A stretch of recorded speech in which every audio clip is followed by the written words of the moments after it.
भगवान शिव वैसे तो भोले भंडारी हैं और मात्र एक लोटा जल से प्रसन्न हो जाते हैं और उन्हें पूजा के लिए कोई भौतिक वस्तुओं की आवश्यकता नहीं होती।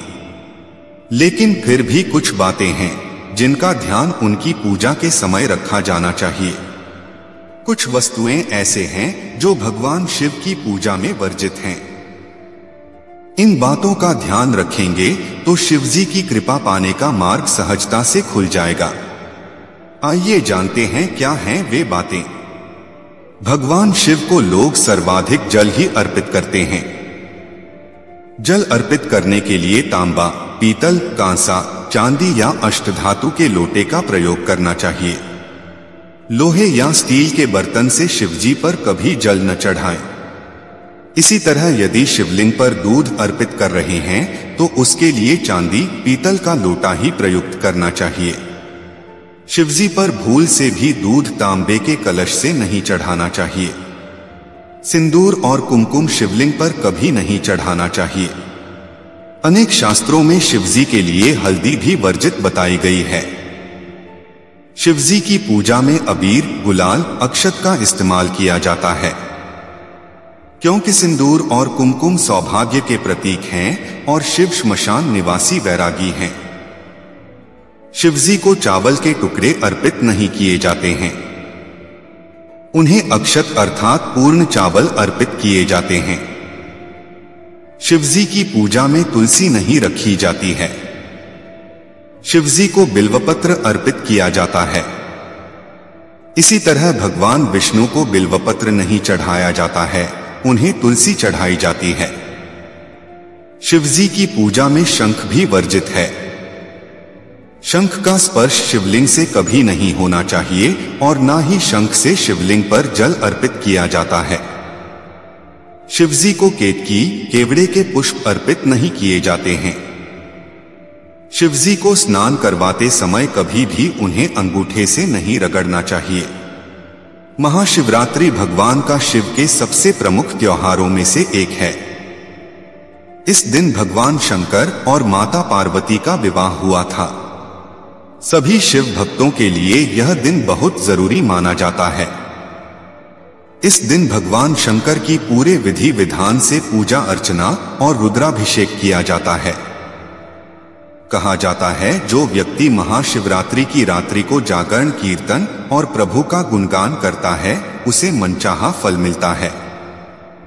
यजुर्वेद में शिव रुद्राभिषेक का विवरण रुद्राभिषेक मंत्रा दिया गया है, लेकिन उसका पूर्ण रूप से पालन करना कठिन होता है। इसलिए शिव के उच्चारण के साथ ही अभिषेक की विधि करना उचित मान लिया गया है। इच्छा पूर्ति के लिए इन द्रव्य पदार्थों से रुद्राभिषेक करना लाभकारी माना जाता है। तो चलिए आपको महाशिवरात्रि की कथा के बारे में बताते हैं। शिव पुराण के अनुसार एक बार चित्रभानु नामक एक शिकारी था।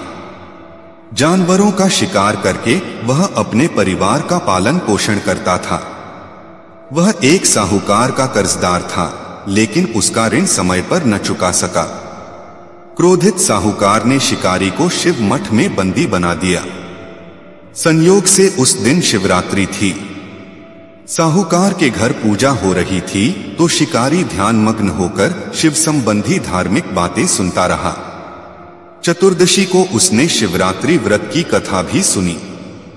शाम होते ही साहूकार ने उसे अपने पास बुलाया और ऋण चुकाने के विषय में बात की। शिकारी अगले दिन सारा ऋण लौटा देने का वचन देकर छूट गया। अपनी दिनचर्या की भांति वह जंगल में शिकार के लिए निकला, लेकिन दिन भर बंदी गृह में रहने के कारण भूख प्यास से व्याकुल था, जिससे शिकार खोजता हुआ वह बहुत दूर निकल गया। जब अंधेरा हुआ तो उसने विचार किया कि रात जंगल में ही बितानी पड़ेगी। वह वन एक तालाब के किनारे एक बेल के पेड़ पर चढ़कर रात बीतने का इंतजार करने लगा। बिल्व वृक्ष के नीचे शिवलिंग था जो बिल्वपत्रों से ढका हुआ था। शिकारी को उसका पता न चला। पड़ाव बनाते समय उसने जो टहनियां तोड़ी वे सहयोग से शिवलिंग पर गिरती चली गई। इस प्रकार दिन भर भूखे प्यासे शिकारी का व्रत भी हो गया और शिवलिंग पर बिल्वपत्र भी चढ़ गए। एक पहर रात्रि बीत जाने पर एक गर्भिणी हिरनी तालाब पर पानी पीने पहुंची। शिकारी ने धनुष पर तीर चढ़ाकर ज्यों ही प्रत्येक खींची, हिरनी बोली, मैं गर्भिणी हूं, शीघ्र ही प्रसव करूंगी। तुम एक साथ 2 जीवों की हत्या करेगा, जो ठीक नहीं है।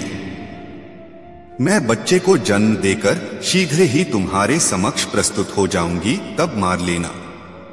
शिकारी ने प्रत्यंचा ढीली कर दी और हिरनी जंगली झाड़ियों में लुप्त हो गई। प्रत्यंचा चढ़ाने तथा ढीली करने के वक्त कुछ बिल्व पत्र अनायास ही टूटकर शिवलिंग पर गिर गए। इस प्रकार उससे अनजाने में ही पूजन संपन्न हो गया। इस तरह अनजाने में शिकारी ने शिवजी की पूरी पूजा नियमानुसार पूरी कर ली। तब से यह कथा महाशिवरात्रि की सबसे ज्यादा प्रचलित कथाओं में से एक बन गई।